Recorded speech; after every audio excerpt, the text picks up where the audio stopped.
20장 1절로 16절의 말씀을 통해서 은혜 속에 살고 있는가라고 하는 제목으로 함께 은혜를 나누고자 합니다.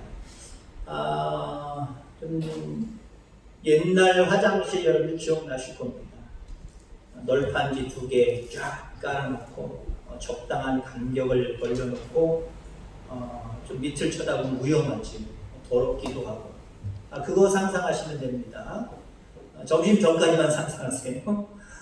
어떤 중이 화장실에 가게 됐습니다. 약간 침침하고 창문도 없으니까 침침하고 화장실에 조심하게 들어간다고 생각했는데 발을 헛디뎌서 그만 밑으로 빠지는 상황입니다. 빠지는 상황 가운데 본능적으로 딱! 그래서 양쪽에 널판지가 딱 어깨에 걸리는 거예요. 팔에 걸리는 거예요. 그 상태로 주여! 그랬답니다. 여러분 중이 쓰는 단어가 있죠. 사람들이 직업에 따라서, 때로는 인격에 따라서, 때로는 배운 거에 따라서 각자 언어가, 사용하는 언어가 똑같은 부분들도 있지만 상당히 다른 부분들이 있습니다. 의사들이 쓰는 단어를 생각해 보세요.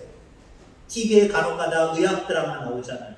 쟤네들이 뭔 얘기를 하는지 다 의학 용어, 영어입니다. 영어. 그러니까 우리가 알아듣지를 못해요. 그러니까 밑에 자막이 나오잖아요. 자막을 보고 대략 이해를 하는 거예요. 분명히 중이 쓰는 단어가 있고요. 제가 여러분들 앞에서 죄송하지만 남이하고 답을 반생 모살 그런다고 생각해 보세요. 실언하는 거예요. 실언. 합당한 말이 아니다라고 하는 거죠. 여러분 우리 그리스도인들이 가져야 될, 우리 그리스도인들이 많이 이야기하는 단어들이 분명하게 있을 겁니다. 물론 더 구체적으로 상세하게 들어가면 우리는 부정의 언어를 사용하지 않냐고 긍정의 언어를 사용해야 돼요. 근데 그거는 별 특별하게 관심을 기울이지 않아요. 그러면서 우리의 생활 속에 전능하신 하나님을 믿는 우리들이 늘 부정적인 생각을 가질 때가 있고 부정적인 말을 할 때가 있어요. 그것까지도 여러분들 스스로 꼬집어내야 됩니다. 스스로 꼬집어내세요. 남 꼬집어내면 상당히 기분 나쁘니까요. 내가 전능하신 하나님을 믿는 내가 이렇게 부정적인 말을 하면 안 되지 라고 하는 모습으로 그런 것까지도 하나님의 언어, 하나님이 기뻐하시는 언어들을 사용해야 됩니다. 그럼 실질적으로 교회에서 사용하는 언어들 한번 생각해 보세요. 어떤 것들이 있을까요?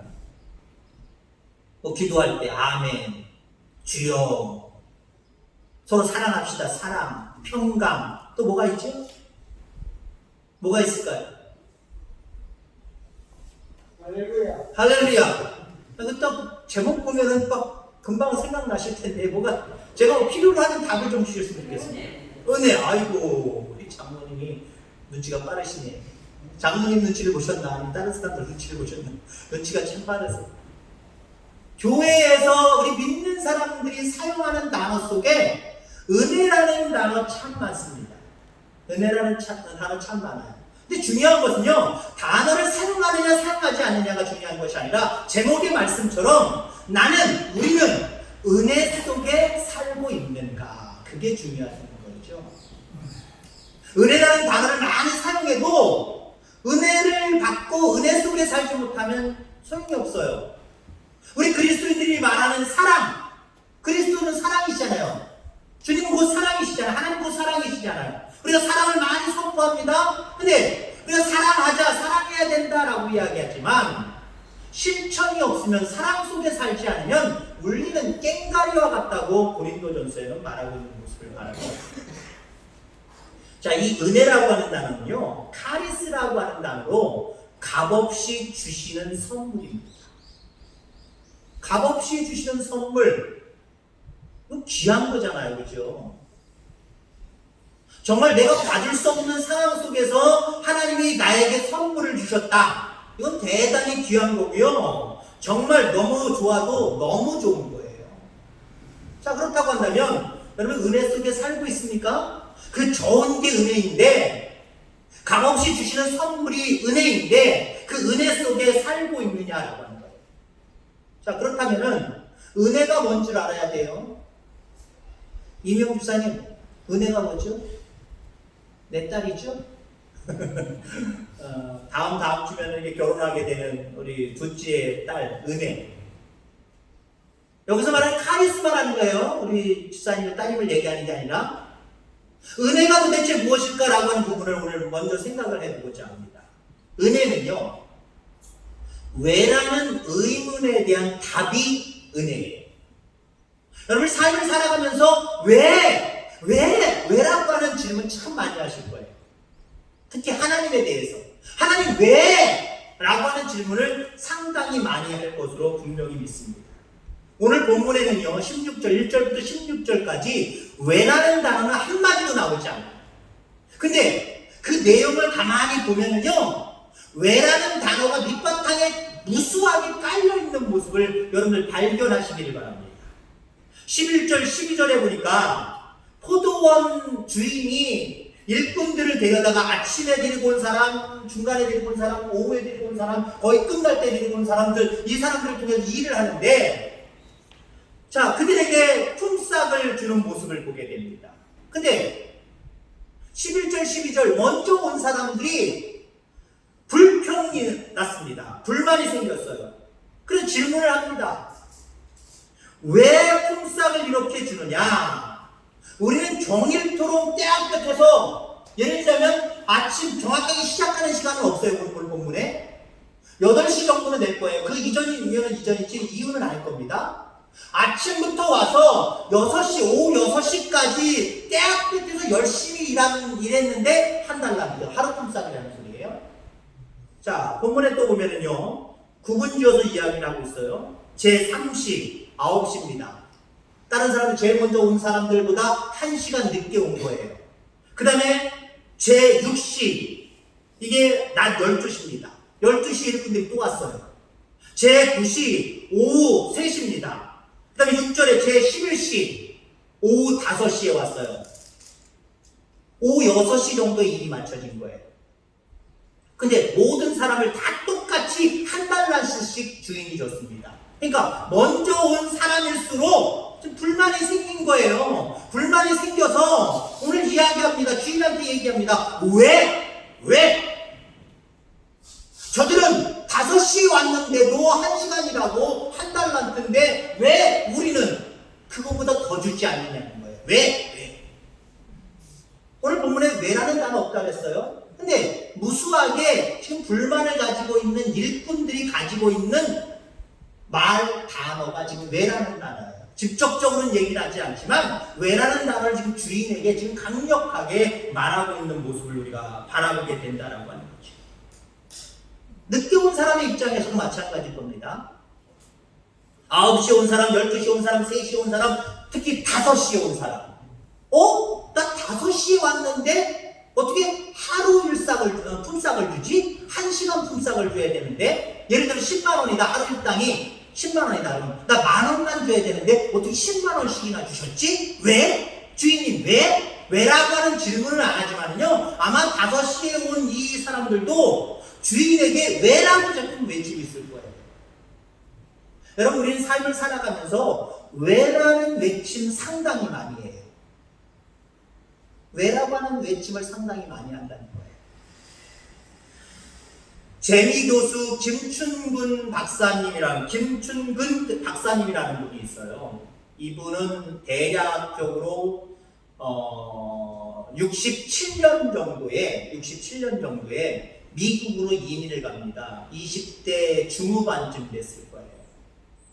물론 경희대학교가 다니면서도 우수한 성적으로 졸업했는데 미국에 가서 내가 훌륭한 사람이 되리라, 특히 교수에 대한 꿈을 가지고요 미국 유학을 떠납니다. 미국 유학을 떠나는데 그게 67년도예요. 54, 5년 전에 200불을 가지고 떠났어요. 20만 원입니다. 우리나라 돈으로 대략 20만 원을 가지고 떠나서요 악착같이 공부해서 동양인 최초로 미국의 정치학 박사학위를 받습니다. 그리고 108대 1의 경쟁률을 뚫고 LA 페퍼나인 대학교 교수가 돼요.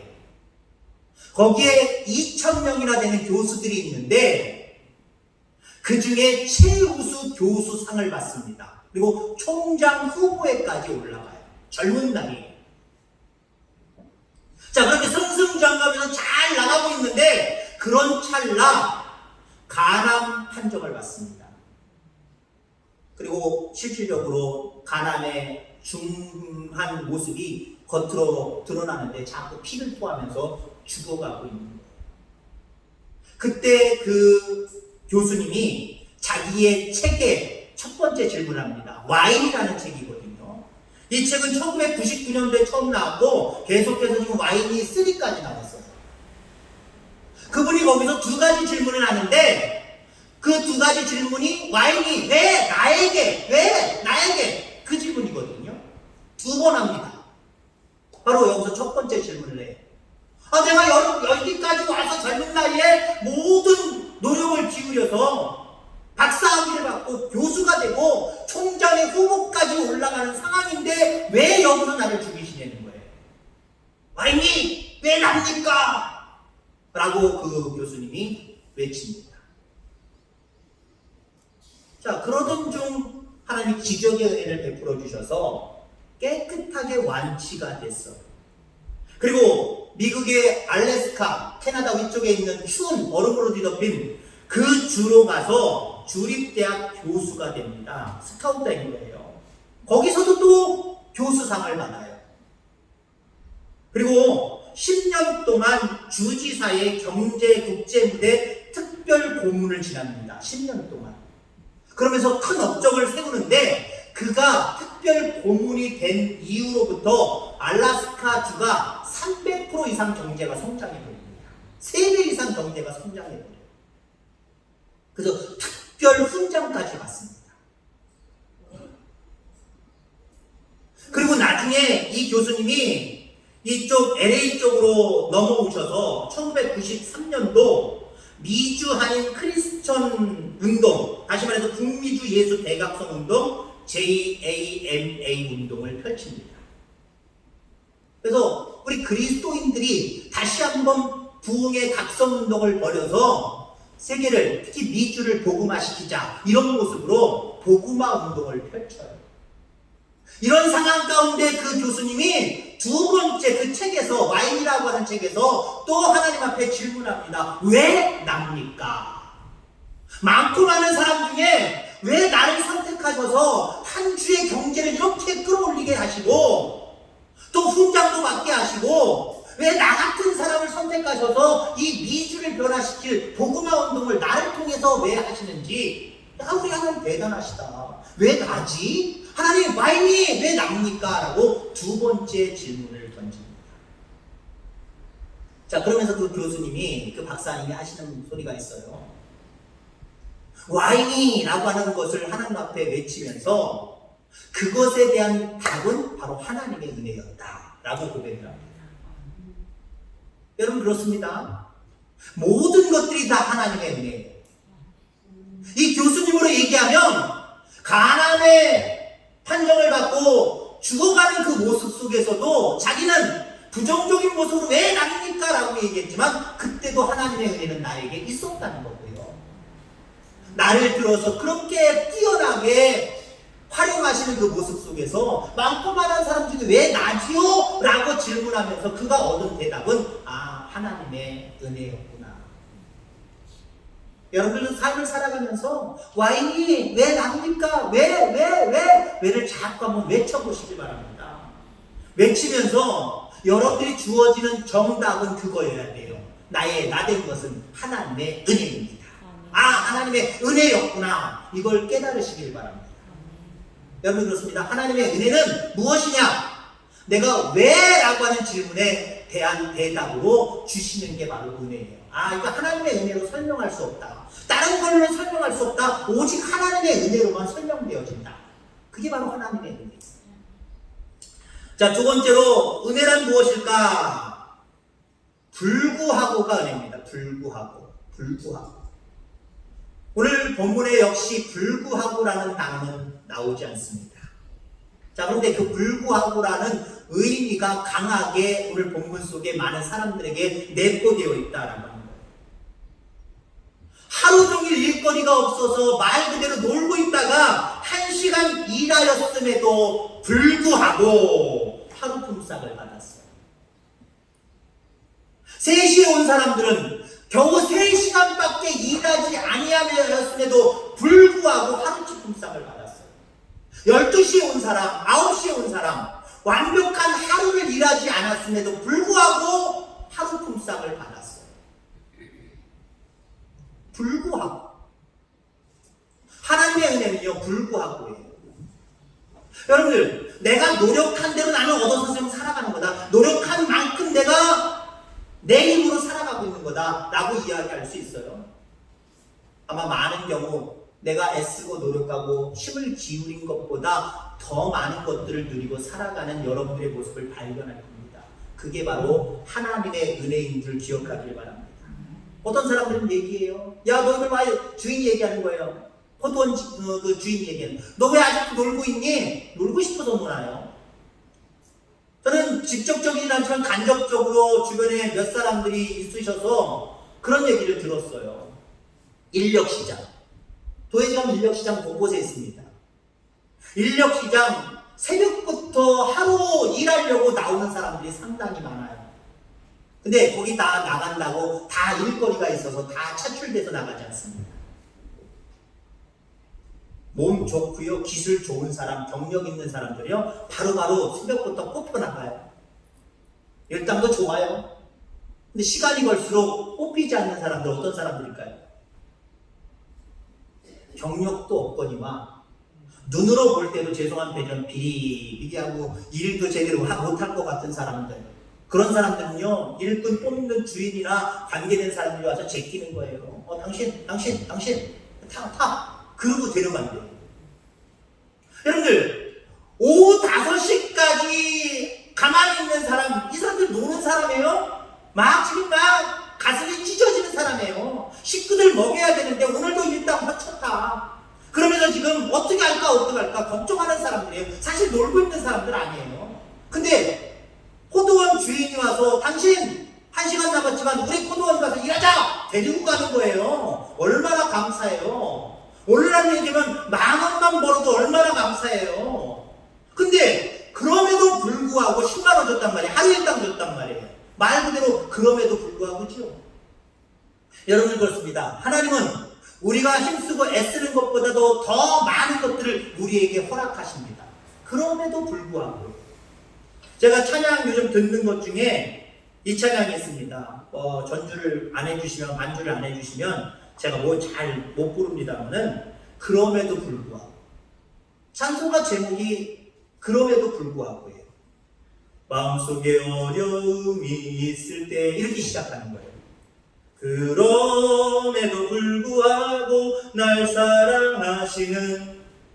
가사를 보면은요, 마음속에 어려움이 있을 때 주님 내게 먼저 오사 내 마음을 만지고 날 먼저 안으시네. 그럼에도 불구하고 날 사랑하시는, 그럼에도 불구하고 날 안아주시는 라고 하는 가사 제목이에요.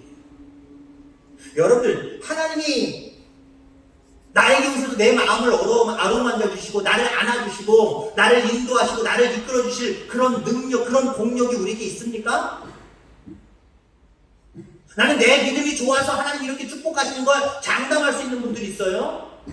나를 구원해 주신 그 은혜에 비하면 우리가 주님께 하는 믿음의 행위는 아주 작은 것들이에요. 근데 그럼에도 불구하고 하나님은 우리에게 구원의 은혜를 베푸셨고, 그럼에도 불구하고 우리를 하나님의 자녀 삼아 주셨고, 그럼에도 불구하고 우리에게 귀한 하나님의 일들을 맡기셨어요. 이게 은혜예요. 아멘.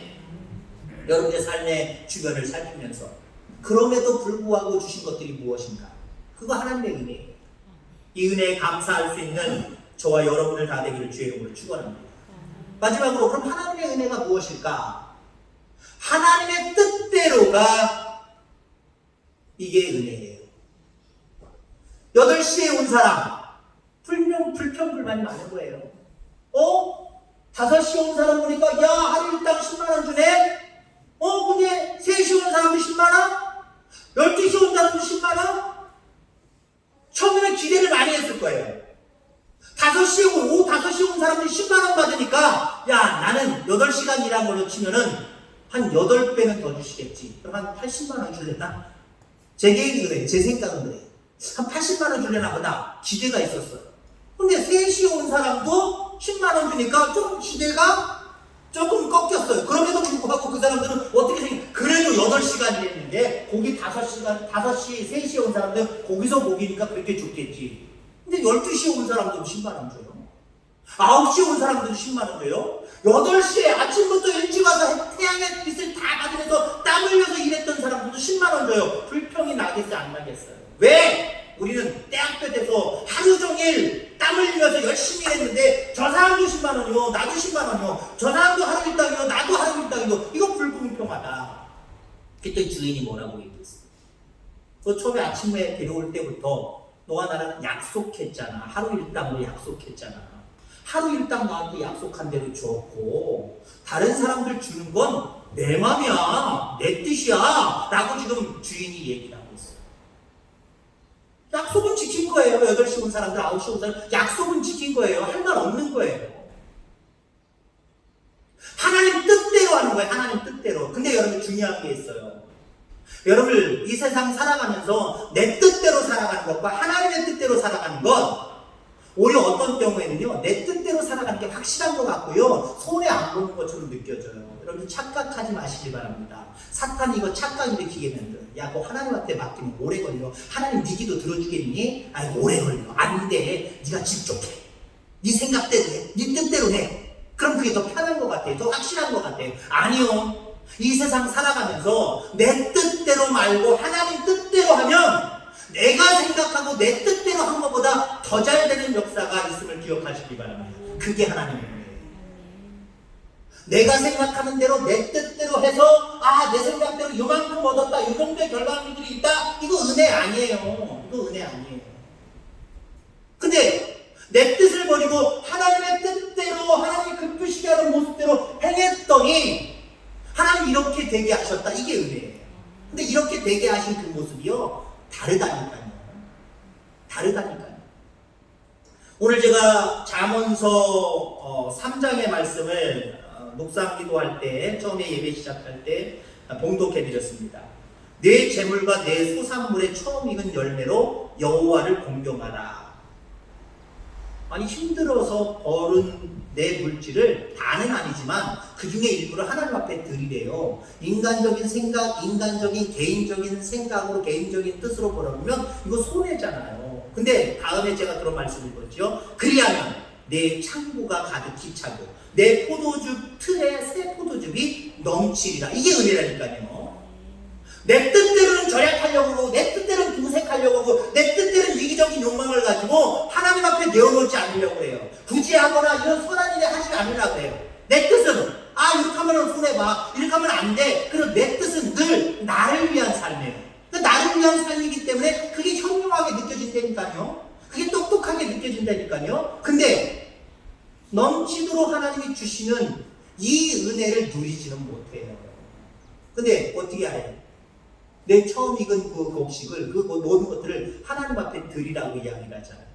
그러니까 하나님의 뜻대로 하라는 얘기예요. 하나님이 기뻐하시는 모습대로 살을 내는 거예요. 그러면 하나님이 은혜를 베푸셔서 넘치게 하신다는 거죠. 내 뜻으로 사는 게 똑똑한 게 아니에요. 나는 공부 많이 했어, 나는 똑똑해, 나는 지혜로워, 나는 현명해, 그래서 내 생각대로 살래. 그것처럼 어리석은 게 없어요. 하나님 뜻대로 사는 게, 그래서 하나님 뜻대로 삶으로 말미암아 하나님이 풍성히 채워주시는 은혜를 맛보는 게, 이게 중요한 거예요. 오늘 보는 말씀에 이런 말씀이 있죠. 16절에 이와 같이 나중된 자로서 먼저 되고 먼저 된 자로서 나중된다. 이게 무슨 말이냐면요, 은혜의 중요성을 얘기하는 거예요. 은혜 먼저 있는 게 중요하다는 거예요. 은혜 먼저 있는 게 중요하다는 거예요. 여러분 그렇습니다. 모든 삶의 척도는요, 내 뜻대로 살아봐서 그래서 내 뜻대로 무엇이 됐다라는 결과물들이 삶의 척도가 돼서는 안 돼요. 은혜를 충만히 받아 누리는 것, 은혜 속에 살고 있는 것, 그게 여러분의 삶의 질의 척도가 되시길 바랍니다. 나는 가난해도 조금 연약해도 하나님의 은혜 속에 나는 살고 있어. 그 사람이 풍성한 사람이에요. 그 사람이 하나님 앞에 기쁨이 되고 하나님의 은혜 속에 계속해서 살아갈 수 있는 사람이에요. 여러분 하나님의 은혜 속에 살고 있습니까? 그 은혜 속에 살아가는 저와 여러분들 다 되어지기를 주의 이름으로 축원합니다. 하나님 아버지 감사합니다.